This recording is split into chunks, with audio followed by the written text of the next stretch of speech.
Cool. So are you good today, or do you have to go, do you have your class today?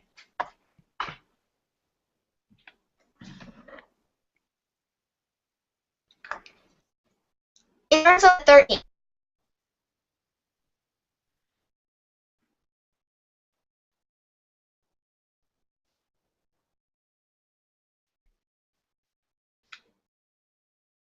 I think you froze. Oh, there you're back. Okay.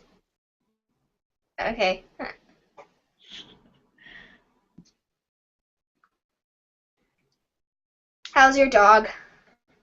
She's good. She's curled up in her bed right beside me right now. So hopefully she's quiet, because last time I was doing a video for you guys, Nice. she got really talkative. She was totally quiet until I started recording, and then I heard that, yes. And you gave her a carrot, right? yeah, she really likes carrots. So that normally solves the problem. That's kind of funny. Yes. Yeah, we did it. She has Yeah. seizures. So hello. She has to take medicine for her seizures, and it makes her really hungry, so she was gaining too much weight, but carrots seem to satisfy her. Oh.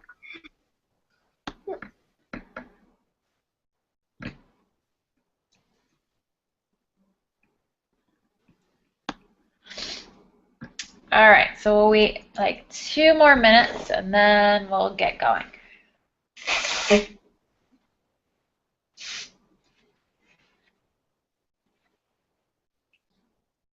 Hi, Parker and Jared. Hello. How are you guys doing? We're doing good. We enjoyed the experimenting. Yeah, So, I liked looking at your experiments. And I just got both of you in-progress works that you yes, just sent to me. just to give you a progress of what we're doing right now. So, Yeah, and I'm gonna do, so tonight I'm making a video so that you guys can all see each other's experiments that you did. And then a couple other people have kind of sent some finished work in, some in-progress work. So I'm gonna do critiques in that too, so I dropped your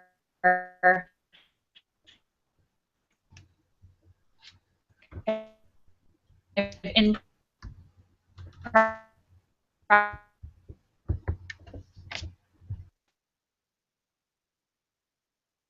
practice.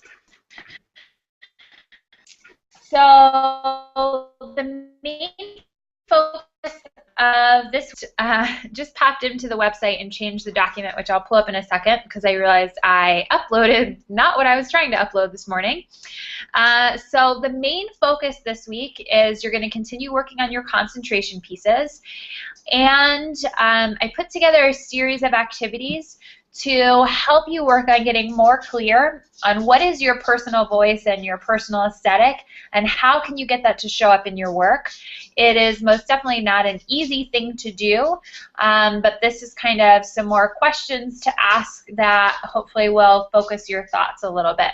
So I'm going to flip the screen over so you can see that really quickly and just go over it with you now, and you can let me know if you have any questions after I go over it with you.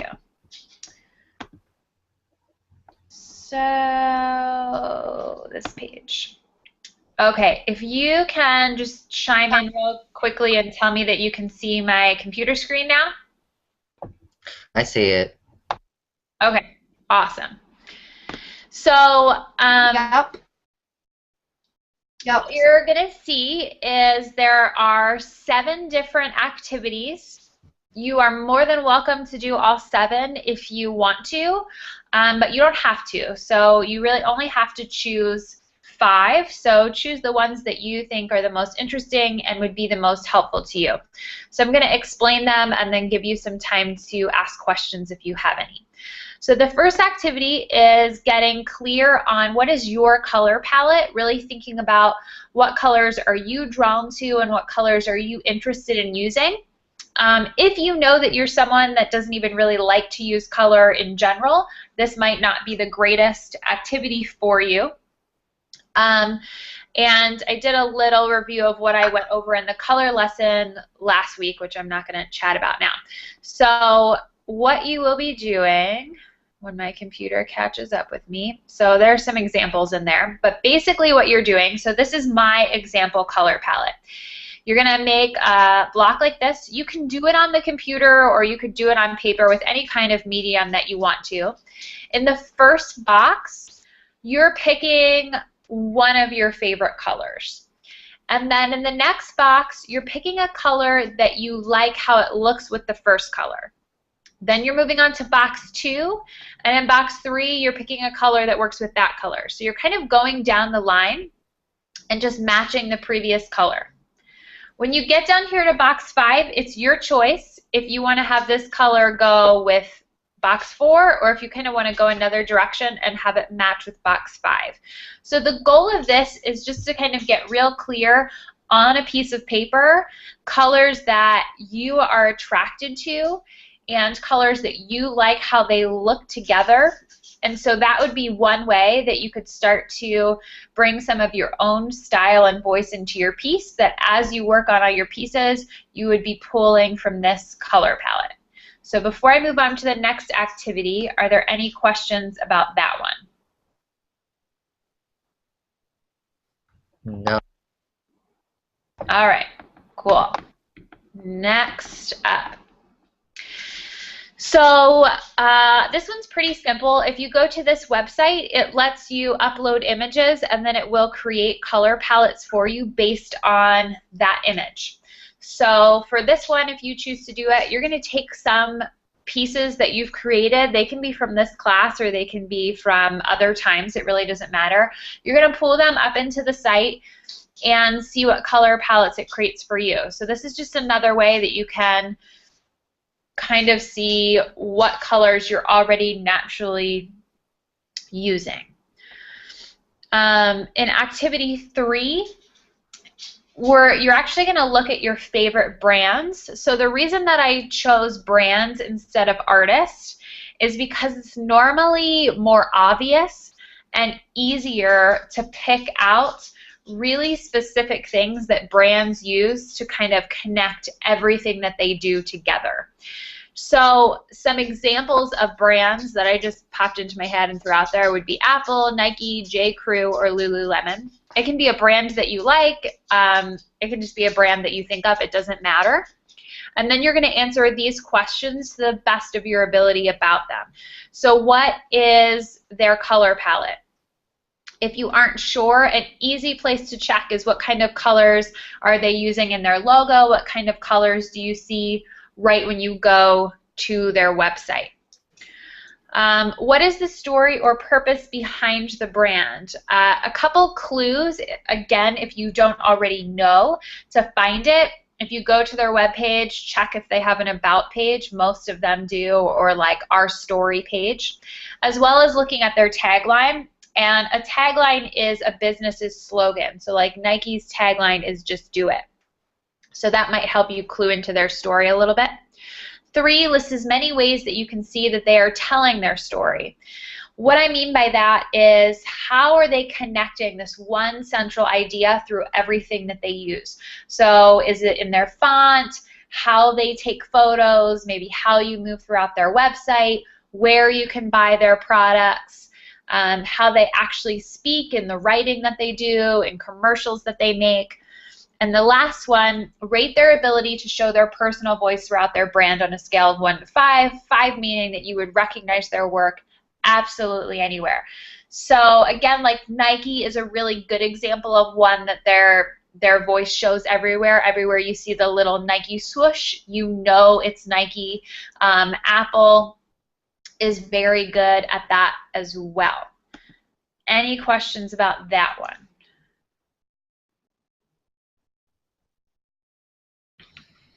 No, I have no questions about that one. Cool. All right, looks like we're still good. All right, activity 4. It's the same questions, except now you are flipping and doing it with an artist of your choice.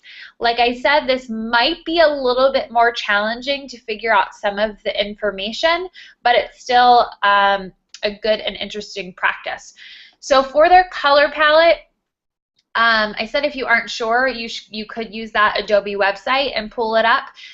You also, depending on what artist you're looking at, may want to focus in on kind of a movement or a time period in their career to get a better feed.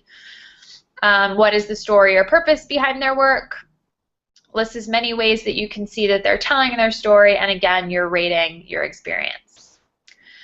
Activity 5, so this is about you.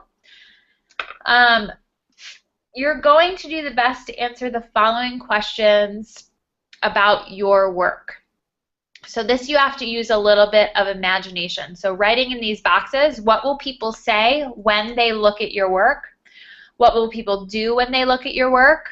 What will people feel when they look at your work? And what will people know when they look at your work? So some of these you may find easier than others, but try and come up with something for each block about your work. Activity 6, here you're actually interviewing some other people and asking them questions. So you're choosing family or close friends and actually asking them questions about you. And in 7, you're asking 3 to 5 people about your artwork. So you're showing them 1 to 2 pieces of your artwork and asking them these questions.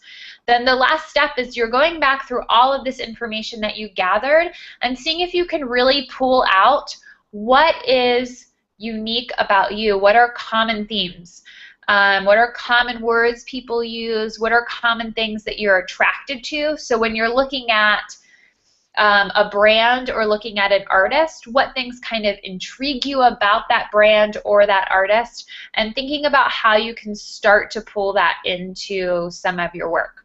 So that's the main assignment this week, other than working on your concentration. So any questions about that?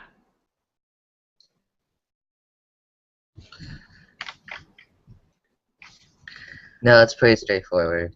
I thought so. All right, I'm going to come back to you. I am going to, there will be some other videos going up this week on lessons, techniques, ideas, things like that, but they aren't going to have exercises that you have to do for them. So they're not lots of extra work. They're just things to help give you more ideas as you're working through your concentrations. So what we're going to do now is, and unless you have a really good memory, which you might want to grab something just to jot a couple of ideas down on, or you can type it on your computer. It doesn't matter. So I'm going to flip my screen again, and you're going to look at groupings of art from 2 different artists. And what I want you to do is write down 3 to 5 words that you think of, that you think kind of describes that artist's work, and how do you think their work is all tied together. So we're kind of looking at some other artists' work and thinking, how is their voice actually showing up? So I'm going to switch my screen again.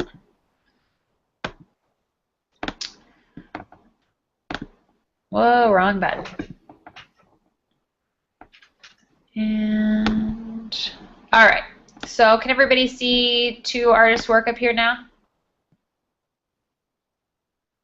Yes. Okay, so this over here, this is de Kooning, and this over here is from Kathy Kolowitz. So don't think too hard. You're writing down, I'll give you a couple minutes, so writing down 3 to 5 words that kind of pop into your head when you see these pieces. So that's where we're going to start. 3 to 5 words when you see these pieces.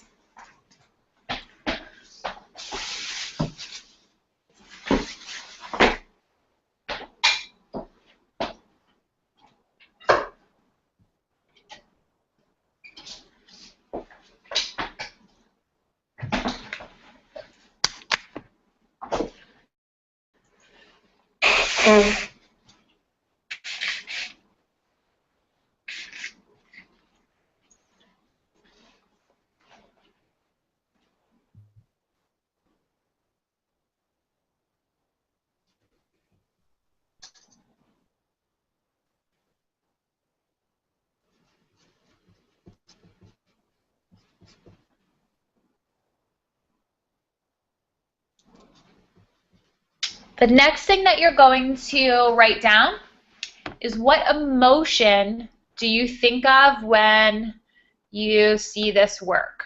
So what emotion do you think of when you look at their work?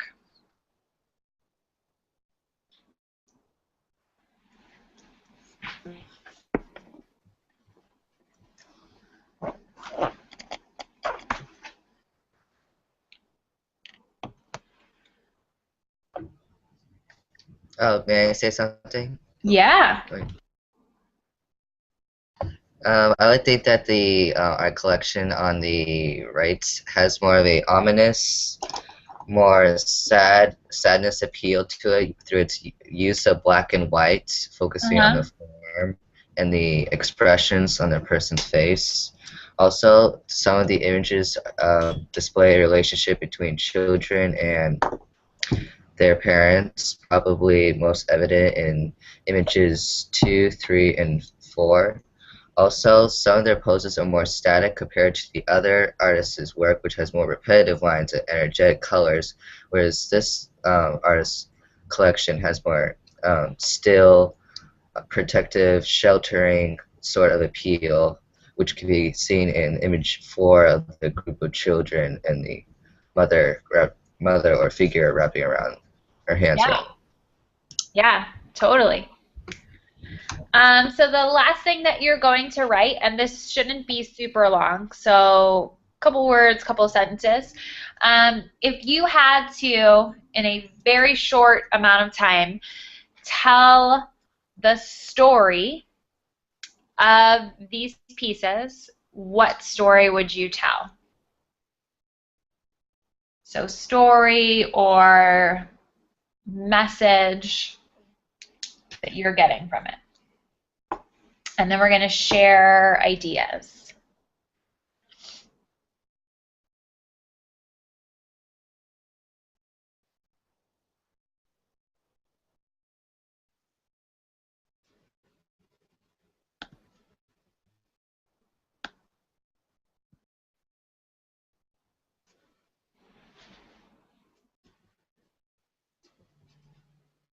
And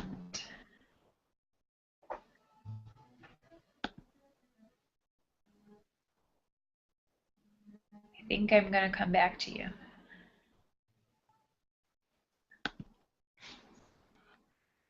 Okay. Let me type RJ a message.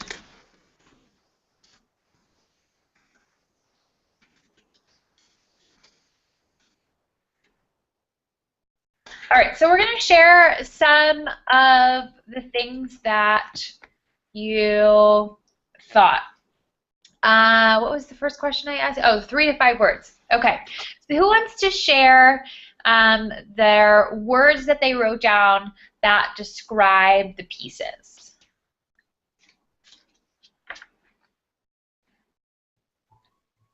No right or wrong answers. It's just what you think. And everyone's being shy.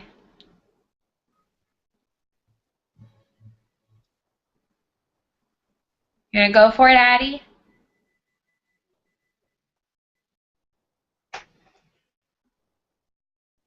Okay. So. Oh, there she is. And then for the darker, I found dark, kind of obviously, and then death-like and mysterious. Can you repeat the first ones because you kind of disappeared?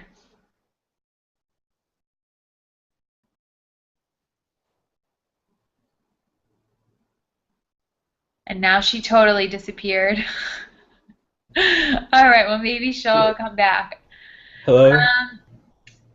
Haley, what words did you have for the first one? So the Kooning pieces that were colorful.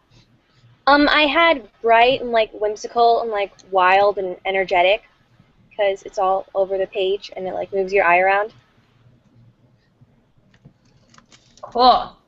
Did anybody have like something completely different than those? Hello, can you hear me? I can hear you. Oh, awesome, I just got it working. Cool. One thing, yeah, I noticed that really kind of how different the two were. Like, one was very colorful and like lively and kind of wild. I thought the colors were kind of, I want to say experimental, like there were different um, strokes and you could tell they did.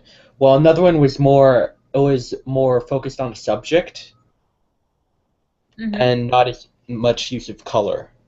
Right. Cool. I like the Um, contrasting colors on it a lot. yeah.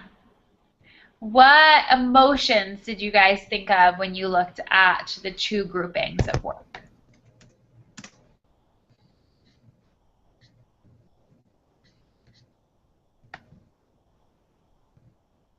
Jared and Parker, do you guys want to jump in? You can each take one. Okay. Okay. You go. Um, when I see the second artist, my emotions were very ominous, very grim, and very serious in your artwork.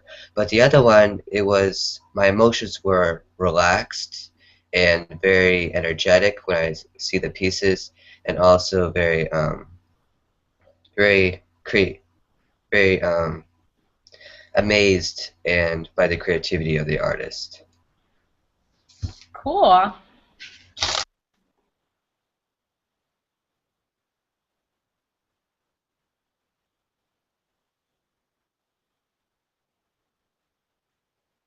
So, what I want to talk about now that we kind of just broke those into some basic terms, because that's what you're going to be thinking about a little bit as you're going through your work, is what are things about those pieces that kind of make them, and maybe you can, well, not maybe, you're welcome to disagree if you're like, you know what, those people don't have a unique voice, I couldn't recognize their work anywhere, that's totally fine as well.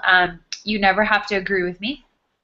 Um, but thinking about what are some kind of key characteristics of those pieces, which I'll pull up again so you can kind of see them as you're talking about it, that you think make that work stand out, that if you saw it anywhere, that you could be pretty darn sure that it was something from De Kooning or that it was something from Kathy Kolowitz, because that's part of what you're trying to figure out how to do in your work. How do you make these pieces that when, once people study you because you're so fabulous and you're in museums, that people are going to say, I know who that came from. So I'm going to flip it again so that you can see the pieces, give you a little bit of time to gather your thoughts, and then you're going to share what you think are some defining qualities of these pieces that are going to make it clear who they came from. Or if you totally disagree with me, like I said, is fine. So if you think there aren't defining characteristics and you don't think that they would stand out, why do you think that?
Okay, so we're going to kind of go down the line and share your thoughts. And remember, there's not necessarily any right or wrong or solely one answer, which is why this can be kind of challenging.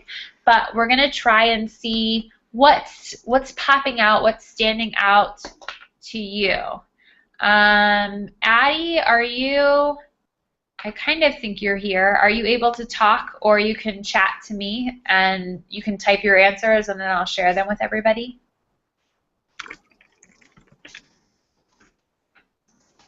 Can you hear me? Yeah.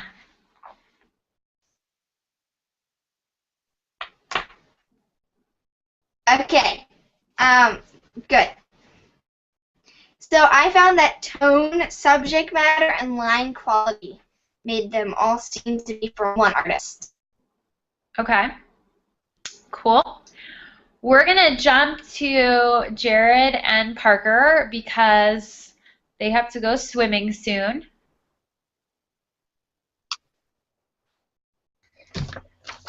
Okay, so just the characteristics on the two artworks. Yes. Mm-hmm. Okay.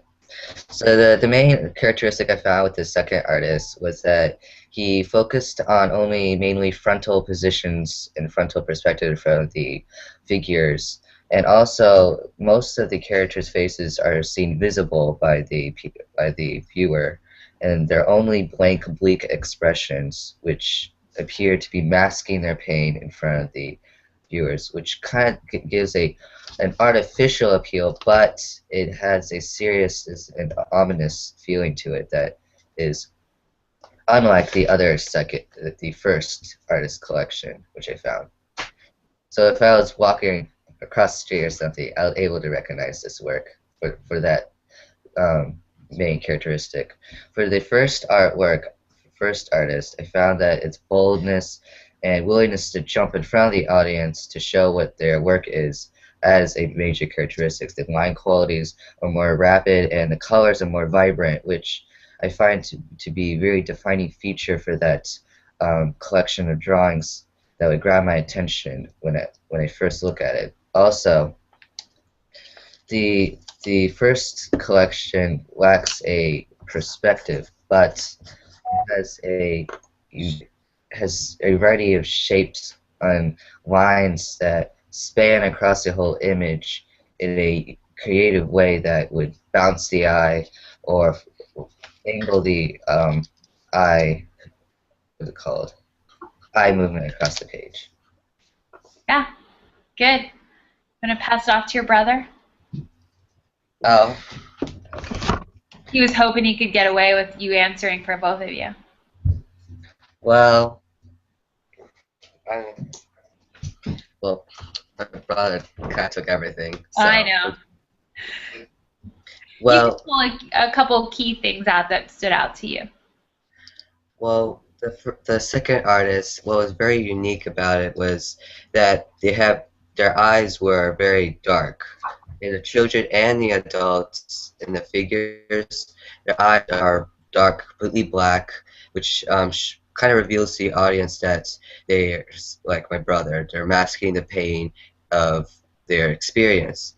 And also the black and white of all the four paintings was also unique because of the charcoal drawing and the etching of the figures, and the distance and the movement of the woman weeping over her child was also a very unique one because of the line quality. And for this first artist, what I found interesting and unique was the use of color, but also the tonal and lines. The artist used very swift and very blocked shapes, and it did not really take on a very specific and like very easy to capture the form of the painting, but also make it very juxtaposed. He juxtaposed many shapes to create a final piece. And I think that's all. Yeah, that's good. Kaylee and RJ, do you guys have anything you want to add? In the first one, yeah, the lines were also very bright and like they stood out because there also was like black lines outlining it, which I thought stood out to me, and it was like basically the same thing with the second one. So Yeah. So you'll definitely find if you. Oh, RJ's popping on maybe. Oh no. Go ahead. Oh, okay, you could say what you're gonna say, and then. I'm gonna actually flip back so we can look at them again. So you would find if you were to look up these artists, you are definitely going to find these same type of qualities that you all just mentioned showing up over and over and over again. So a couple things that you will almost always see in the work by Kathy Kolowitz, which is over here. It's almost always monochromatic, so black and white normally, and then so here there's some brown, but she does not use color. There a lot of times are these kind of simple, straightforward figures without a whole lot going on in the background. Even over here, there's never much background information. It's much more about the figure. And so subject matter and how she presents the subject matter is also part of what carries her voice through everything. So there always is kind of this feeling of sadness and really deep despair in her work. This example down here, just to show, because she does work in a couple different ways, most of her work is charcoal drawings, but she also does a lot of woodcuts, which is what this piece is down here, which is why the black and white is a little bit harsher, but you still get that same type of feeling. So she's really pulling her voice and her story through the subject matter, through how she presents the subject matter, and then a very, very limited color palette are some main ways that her work becomes very identifiable. This over here of De Kooning, sorry about that. Even though he's using a variety of colors, you're still going to find that his color palette is still similar.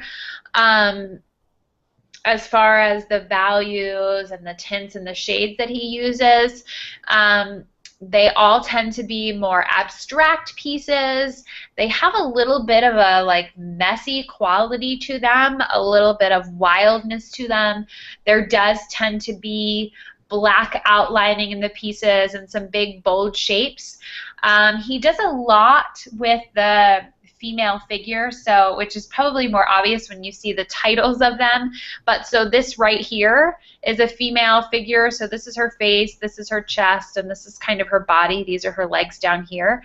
This is another figure over here. So this is the legs, and this is her bottom, and this is her body, and then her head kind of vanishes. Here you can see the woman's chest, and her body gets kind of lost. This is the only one that doesn't have a female figure in it, but the female figure also carries through his work quite a bit.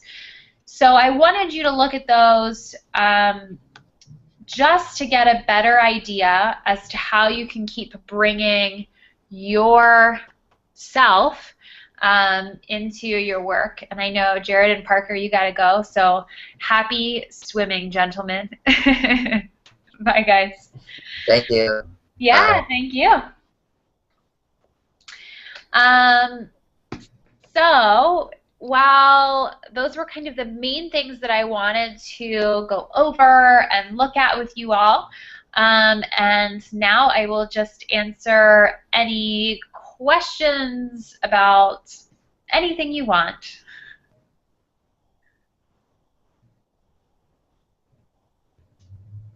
Or you'll all be really easy on me and not have any questions. Are any of you, I don't even remember what grade everyone's in. I never remember that. Are any of you working on applying to colleges right now?